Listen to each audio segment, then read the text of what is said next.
নমস্কার বন্ধুরা, আজকে আমরা জানব গ্রাসভ্যালি রেডিয়াস ভিডিও এডিটিংয়ের জগতে একটা অন্যতম সফটওয়্যার। সেই সফটওয়্যার দিয়ে আমরা বা সেই অ্যাপ্লিকেশন দিয়ে আমরা কীভাবে ভিডিও এডিটিং করব। এখনকার সময় ইউটিউবের ভিডিও, রিলস ভিডিও, বিভিন্ন রকম যে ভিডিও এডিটিং করতে হয় সেগুলো সমস্ত কিছু এডিটিং আপনি এই গ্রাসভ্যালি রেডিয়াস দিয়ে করতে পারবেন। তো আমরা প্রথমে চলে যাব কম্পিউটার স্ক্রিনে। সেখান থেকে আমরা এই রেডিয়াস এই আইকনটার উপর আমরা ক্লিক করব। ক্লিক করার পরে আমাদের সামনে ঠিক এরকম একটা পেজ আসবে।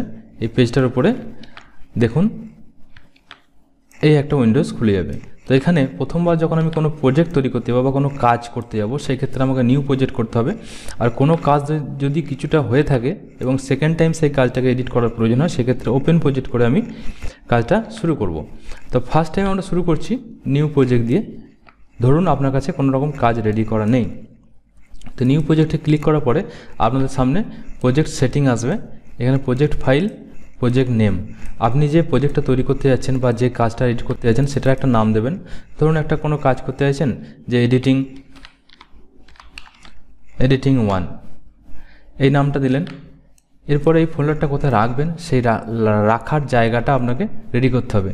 আমি এখন ডেস্কটপেই রাখতে চাইছি, সেই জন্য আমার ডিফল্ট মোডটা ডেস্কটপে করা আছে। যদি আপনার চেঞ্জ করার প্রয়োজন হয় সেক্ষেত্রে আপনি এই অপশানে ক্লিক করে আপনি অন্য কোনো কম্পিউটারের ড্রাইভে রাখতে পারেন।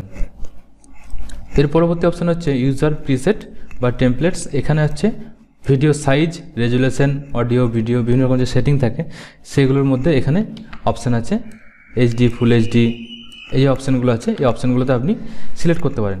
আমি এখন ফুল এইচডি 1920 50 সাইজ 16.9 8 বিট এই অপশানটায় ক্লিক করলাম। আপনি এটাতেও করতে পারেন, এটাতেও করতে পারেন। আপনার স্ক্রিন সাইজ আপনি সিলেক্ট করবেন এবং এগুলো পরবর্তী সময় কাস্টমাইজ করে এই অপশানে ক্লিক করে এটাকে চেঞ্জ করাও যাবে। মোবাইলের যে সাইজ হয়, মোবাইল সাইজ, লম্বায় যেটা হয় রিল সাইজ, সেই সাইজও আপনি এখান থেকে চেঞ্জ করতে পারবেন। সেগুলো এখানে কাস্টমাইজ করে ওকে করলেই আপনার ওই সেটিংটা খুলে যাবে। ওই সেটিংটা আমি পরে শেখাবো। এখন এই মুহূর্তে আমরা 1920 50 সাইজ এই সাইজে সিলেক্ট করে আমরা ওকে করে পরবর্তী স্টেপে এগিয়ে যাব। আমি এখানে ওকে করলাম। ওকে করার পরে আবার আমি ওকে করলাম। এখানে আমার কম্পিউটার স্ক্রিনে উইন্ডোজটা চলে এসছে। এই উইন্ডোজ সেটিংটা আপনার বিভিন্ন রকম আসতে পারে, আপনি এগুলো কাস্টমাইজ করতে পারবেন।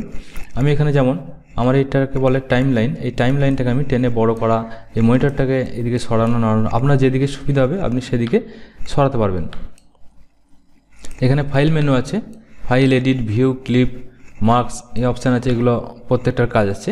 এবং এদিকে হচ্ছে টাইম লাইন, এই লম্বা যে জায়গাটি আছে এটাকে আমরা টাইম লাইন বলি।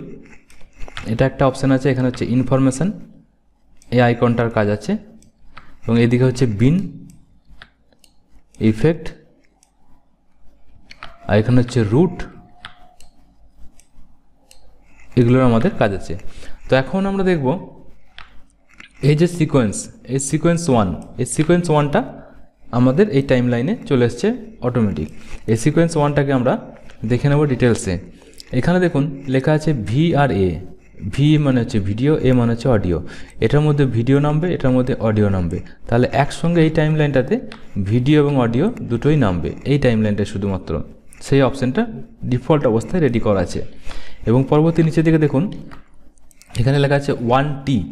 এই টিটা হচ্ছে টেক্সট, মানে কোনো রকম লেখা আপনার এডিটিংয়ে যদি যোগ করতে হয় সেক্ষেত্রে এখানে 1T এই অপশানে লিখে আপনি রেডি করতে পারেন। এরপরে হচ্ছে audio, A1, A2, A3, A4 এরকম অপশান আছে।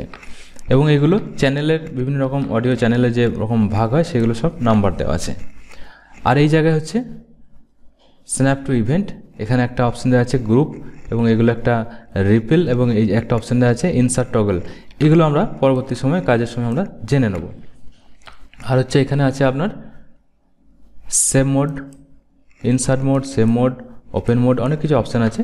তো আমরা প্রথমে কি করব, প্রথমে এডিট করতে গেলে আপনাকে একটা ভিডিও নিয়ে আসতে হবে। সেই ভিডিওটা আনতে গেলে আপনাকে এই যে অপশানটা আছে এডিয়াসের, এই অপশানে আপনাকে আনতে হবে।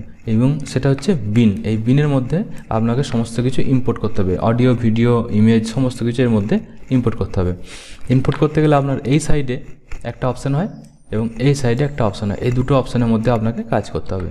এখানে ইম্পোর্ট হয় নিউ ফোল্ডার, আমি যদি কম্পিউটার রাইট ক্লিক করি মাউসের, সেক্ষেত্রে আমরা new folder, open folder, import, export এই অপশানগুলো পাবো এবং ডিলিট অল বিভিন্ন রকম অপশান পাবো। আর এইদিকে রাইট ক্লিক করলে add file, add title, new clip, new sequence, short, view এই অপশানগুলো পাবো। তো আমি একটা প্রথমে এই জায়গায় রাইট ক্লিক করে অ্যাড ফাইলে ক্লিক করব। অ্যাড ফাইলে ক্লিক করার পরে আমাদের সামনে এরকম অপশান আসবে যেগুলো আমরা ইম্পোর্ট করতে পারবো। অবজেক্ট নেম এবং অবজেক্ট টাইপ, ক্লিপ সব দেখাচ্ছে। তো আমার যেটা প্রয়োজন সেটা আমরা ইম্পোর্ট করব। তো আমি একটা প্রথমে ভিডিও ইম্পোর্ট করে নিই, তারপরে বাকি অংশটা দেখাচ্ছি।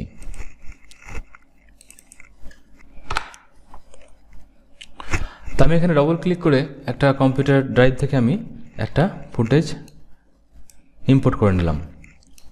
এখান থেকে এটাকে মাউসের লেফট ক্লিক করে আমি এটাকে টেনে ড্র্যাগ করে আমি টাইম লাইনে নামাতে পারি। যেহেতু এই ফুটেজটার মধ্যে আমার অডিও এবং ভিডিও আছে, তার জন্য আমাকে দুটো অপশান এখানে দেখাচ্ছে। এটা হচ্ছে অডিও এবং এটা হচ্ছে ভিডিও। এখানে অপশান ভিডিও মিউট, এটা হচ্ছে অডিও মিউট, মানে এটাকে বন্ধ করে দেওয়া। যদি এটা আমি ক্লিক করি তাহলে সেক্ষেত্রে আমার ভিডিওটা বন্ধ হয়ে যাবে। যদি আমি এটাতে ক্লিক করে রাখি তাহলে সেক্ষেত্রে আমার অডিওটা মিউট হয়ে থাকবে। তো এইরকমভাবে আমরা অনেক ফুটেজ এখান থেকে ইম্পোর্ট করতে পারবো। আপনার যতগুলি ফুটেজ আছে আপনি ক্লিক করেছেন বা ক্যাপচার করেছেন ক্যামেরা দিয়ে হোক বা মোবাইল দিয়ে হোক, সেগুলো আপনি ইম্পোর্ট করতে পারবেন। এবং টেনে এটাকে ড্র্যাগ করে নামিয়ে নিলাম। তাহলে এই দুটো ফুটেজ আমার সামনে এখানে নেমে গেল। এরপরে এই ফুটেজটাকে যদি আপনার কাটিং করতে প্রয়োজন হয়, কোনো অংশ বাদ দিতে হয়, তাহলে এখানটা আপনাকে প্লে করে সুন্দর করে দেখে নিতে হবে। তাহলে দেখতে গেলে আপনাকে প্লে করতে হবে। প্লে করতে গেলে আপনার এই প্লে বাটনটায় ক্লিক করলে আপনার প্লে হবে, অথবা কিবোর্ডের ব্ল্যাঙ্ক পেজ যেটা হয় বড় সুইচটা, সেই সুইচটা প্রেস করলেও আপনার এটা প্লে হবে। এই অবস্থায় আপনার যদি এইটা টাইমলাইনটা জুম করে বা বড় করে দেখতে হয়, সেই ক্ষেত্রে আপনার এখানে এই যে আইকনটা আছে, এই আইকনটার উপরে এইভাবে টেনে ড্র্যাগ করলে আপনার টাইমলাইনটা অনেক বড় হবে, আপনি খুব সুন্দরভাবে ফুটেজটা দেখতে পাবেন। যদি আপনার মনে হয় সামনের দিকে কিছু অংশ কেটে বাদ দেবো, সেক্ষেত্রে আপনি মাউস অপশানটা এই অপশানটা এলে তাহলে আপনি ওটা টেনে ডান দিকে নিয়ে আসুন, সেটা আপনার ফুটেজটার সামনের অংশটা কাটা যাবে। এবং পিছনের দিকে যদি কোনো অংশ কেটে বাদ দিতে হয়, সেক্ষেত্রে আপনার এইভাবে একইভাবে মাউসটাকে এই মোডে নিয়ে এসে আপনাকে টেনে, এরপরে হচ্ছে যদি মিডিলে ভিডিওর মধ্যেখানে কোনো অংশ কাটতে হয়, সেক্ষেত্রে আপনি কী করে কাটবেন, সেক্ষেত্রে আপনাকে এই বাটনটা, এই যে সিম্বলটা আছে, এই সিম্বলটা আপনাকে ইউজ করতে হবে। এটা হচ্ছে কাট পয়েন্ট। কাট পয়েন্ট এখানে দেখুন ডিফল্ট লেখা আছে সি, এই সি দিয়ে আপনি কাটতে পারবেন। তাহলে সি এই মাউসের কার্সার যে জায়গায় থাকবে সেই অবস্থায় আপনি যখনই কিবোর্ডের কি সিটাকে প্রেস করবেন তখনই আপনার এটা কাট হয়ে যাবে। তাহলে আমি যদি মনে করি এই জায়গায় কাটবো, তাহলে এখানে আমি সি প্রেস করব, সি প্রেস করলাম, দেখুন এখানটা কাট হয়ে গেল, দুটো ভিডিও হয়ে গেল। এবং আমার যদি মনে হয় এখান থেকে এতটা অংশ আমি কেটে বাদ দেবো, আমি আবার সি প্রেস করলাম এবং এই অপশানটাকে, এই যে ভিডিওর বাকি অংশ এইটুকু আমি বাদ দেবো, তাহলে এটাকে আমি সিলেক্ট করে আমি কিবোর্ডে ডিলিট চাপাবো, অটোমেটিক সেটা ডিলিট হয়ে যাবে। ডিলিট মারলাম। এই যে গ্যাপটা আছে, এই গ্যাপটা আমি এখান থেকে একে সিলেক্ট করে আমি এই ফুটেজটাকে সিলেক্ট করে এইদিকে সরিয়ে আনলেই এটা এই জায়গায় সিলেক্ট হয়ে যাবে বা সেটিং হয়ে যাবে। এই যে টেনে আনলাম, এটাকেও আমি এটাকে না টেনেও আনতে পারবো। এই ব্ল্যাঙ্ক পেজ যে জায়গাটা আছে, এখানে রাইট ক্লিক করে ডিলিট গ্যাপ প্রেস করলেই আমার এই ফুটেজটা সরে চলে আসবে অটোমেটিক। এবং এই অপশানটা যদি অন থাকে বা অন করা মানে এটা যদি সিলেক্ট থাকে এবং কোনো সময় যদি আমি ভিডিও নিয়ে আসি, সেক্ষেত্রে আমি যদি কাটি এবং কেটে ডিলিট করলে অটোমেটিক সেটাও চলে আসবে। ধরুন এটা আমার অন করা আছে, এই হাইলাইট করা আছে, এই অবস্থায় যদি আমি এই অপশানটায় ফুটেজটাকে আমি কাটলাম, এখানে সি প্রেস করলাম বা এই অপশানটায় ক্লিক করলাম এবং পরবর্তী অংশ এখানটায় আমি ক্লিক করলাম এবং আবার এই অপশানটায় ক্লিক করলাম, এটা সিলেক্ট করলাম, কিবোর্ডে ডিলিট করলাম, এই ফুটেজটা অটোমেটিক সরে আমার এই অবস্থায় চলে আসবে। তাহলে এটা সিলেক্ট করে ডিলিট মারলাম, দেখুন ফুটেজটা অটোমেটিক সরে এখানে সেট আপ হয়ে গেছে। তো এরপর হচ্ছে এই ফুটেজটা আমি কালার কারেকশন করব, কালার গ্রেডিং করব। তো সেটার জন্য এডিয়াসের বা গ্রাসভ্যালি এডিয়াসের অপশান হচ্ছে ইফেক্ট। এই ইফেক্টে আমরা যাব। ইফেক্টে ক্লিক করার পরে আমাদের সামনে এই অপশানটা খুলবে এবং এই অপশানটায় ক্লিক করে আমরা এতগুলো অপশান পেয়ে যাব। এখানে বিভিন্ন রকম ইফেক্ট আমরা ইউজ করতে পারবো। আমরা এখন শুধুমাত্র ভিডিওর ইফেক্ট ইউজ করব। ভিডিও ফিল্টারে যাব, ভিডিও ফিল্টারে গিয়ে আরেকটা ছোট্ট আইকন আছে এখানে, এটাতে আমরা ক্লিক করব। ক্লিক করার ফলে কালার কারেকশন এই অপশানটা খুলে যাবে। এই কালার কারেকশন এই অপশানটাতে আমরা ক্লিক করে আমরা এই ভিডিওর কালার কারেকশনটা করব। কালার গ্রেডিং যেটাকে বলা হয়, কালার কারেকশানে আমি ক্লিক করলাম। এরপরে আমাদের সামনে এতগুলো অপশান চলে এসেছে। এই এতগুলো অপশানের মধ্যে আপনি যে কোনো একটাকে দিয়ে আপনার পছন্দ মতো কালার কারেকশন করতে পারবেন। কিন্তু এখন এডিয়াস 9-এর বা এডিয়াসের যে আপডেট ভার্সন আসছে সেক্ষেত্রে এই প্রাইমারি কালার কারেকশন এই অপশানটা অ্যাড হয়েছে। এটা আমি ড্র্যাগ করে এই ভিডিওর মধ্যে নামাবো। ড্র্যাগ করে ভিডিওর মধ্যে নামানোর পরেই দেখুন এই ইনফরমেশন যে উইন্ডোটা ছিল সেই ইনফরমেশন উইন্ডোতে এখানে প্রাইমারি কালার কারেকশনটা অ্যাড হয়ে গেছে। এটা অ্যাড হয়ে যাওয়ার পরে এই জায়গায় আমি ডবল ক্লিক করতে পারি। ক্লিক করার পরেই আমাদের সামনে আর একটা প্রাইমারি কালার কারেকশনের উইন্ডোজ ওপেন হয়ে গেছে।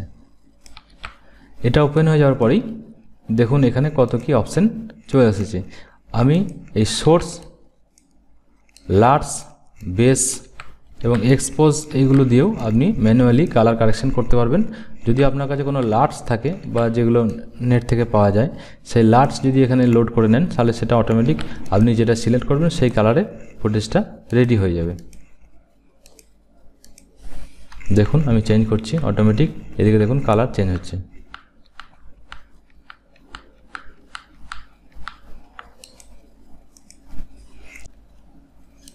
এরপরে আপনি যদি মনে করেন ম্যানুয়ালি করব কালার কারেকশন, তাহলে আপনি এখান থেকে আপনাকে ম্যানুয়ালি এগুলো রেডি করে নিতে হবে। আপনার যে ফুটেজ সেই অনুযায়ী আপনাকে কালার কারেকশন করে নিতে হবে। গ্রেন, স্যাচুরেশন, অনেক কিছু অপশান এখানে রেডি করা আছে। আপনাকে সেগুলো ফুটেজ অনুযায়ী আপনাকে রেডি করে নিতে হবে এবং ওকে করে দিলেই আপনার ভিডিও কালার কারেকশনটা হয়ে যাবে। দেখুন এটা ফুটেজটা কালার কারেকশন হয়ে যাওয়ার পরে এবং তার আগে কী অবস্থানে ছিল, আমি এখান থেকে এই টিক মার্কটা যদি উড়িয়ে দিই তাহলে এটা দেখা যাবে তার আগে ফুটেজটা কালার কারেকশনটা কেমন ছিল এবং কারেকশন করার পরে এই ফুটেজের এইরকম পরিবর্তন হয়েছে। তো এখানে আমরা কালার কারেকশনটা একটু দেখে নিলাম। এর পরবর্তীতে আমরা আরও ডিটেলস চেক করব এবং এই দুটো ফুটেজের মধ্যেখানে যখন আমাদেরকে কোনো ট্রানজ্যাকশন বা ইফেক্ট ইউজ করতে হয় সেটা আমরা কীভাবে ইউজ করব। এই দুটো কাটিং আছে, কাট আউট করা হয়েছে। এই কাট আউটের মধ্যেখানে যখন আমি কোনো ইফেক্ট ইউজ করতে যাব সেই ক্ষেত্রে আমাকে ইফেক্ট এই অপশানে গিয়ে ট্রানজ্যাকশন, এই ট্রানজ্যাকশনটাকে আমি খুলব বা এখানে ক্লিক করব। ক্লিক করে এই জায়গায় ক্লিক করে আমরা দেখে নেব এখানে কি আছে। এখানে ডিফল্ট অবস্থায় গ্রাসভ্যালির এডিয়াসের 2D, 3D, আলফা, জিপিইউ, স্টেম্প এই ধরনের কিছু ইফেক্ট লোড করা থাকে। আপনি কোনো থার্ড পার্টি প্লাগিংও ইউজ করতে পারেন। এখানে আমরা 2D ডিসলভ একটা ইউজ করে এটাই ক্লিক করে আমি ড্র্যাগ করে এই মিডিলে ছাড়ব। সেক্ষেত্রে আমার দেখা যাচ্ছে ফুটেজটা এইভাবে আসছে। অন্য কোনো ইফেক্ট যদি আপনি ইউজ করেন সেক্ষেত্রে আপনার এরকম ইউজ হবে। কোনো সেমলেস ট্রানজ্যাকশন যদি আপনি ইউজ করেন সেক্ষেত্রেও আপনার ইফেক্টটা এখানে থার্ড পার্টি ইনস্টলে করে নিতে হবে। আপনি যে কোনো ইফেক্ট ইউজ করতে পারেন আপনার ভিডিওর প্রয়োজন অনুযায়ী। তাহলে আজকে আমরা শিখলাম কীভাবে এডিয়াস ওপেন করতে হবে, ওপেন করার পরে এখানে কীভাবে ফুটেজ আনতে হবে, ফুটেজ আনার পরে ফুটেজটা কীভাবে কাটিং করতে হবে, কাটিং করার পরে কালার কারেকশন এবং ট্রানজ্যাকশন ইউজ। পরবর্তী ভিডিওতে আমরা আরও বিস্তারিত জানবো কীভাবে আমরা ইউটিউব, ফেসবুকের জন্য ভিডিও এডিট করব। তো আজকের মতো এখানেই শেষ করছি। যদি ভিডিওটি ভালো লাগে অবশ্যই লাইক করবেন, চ্যানেলটিকে সাবস্ক্রাইব করে পাশে থাকবেন। Thank you.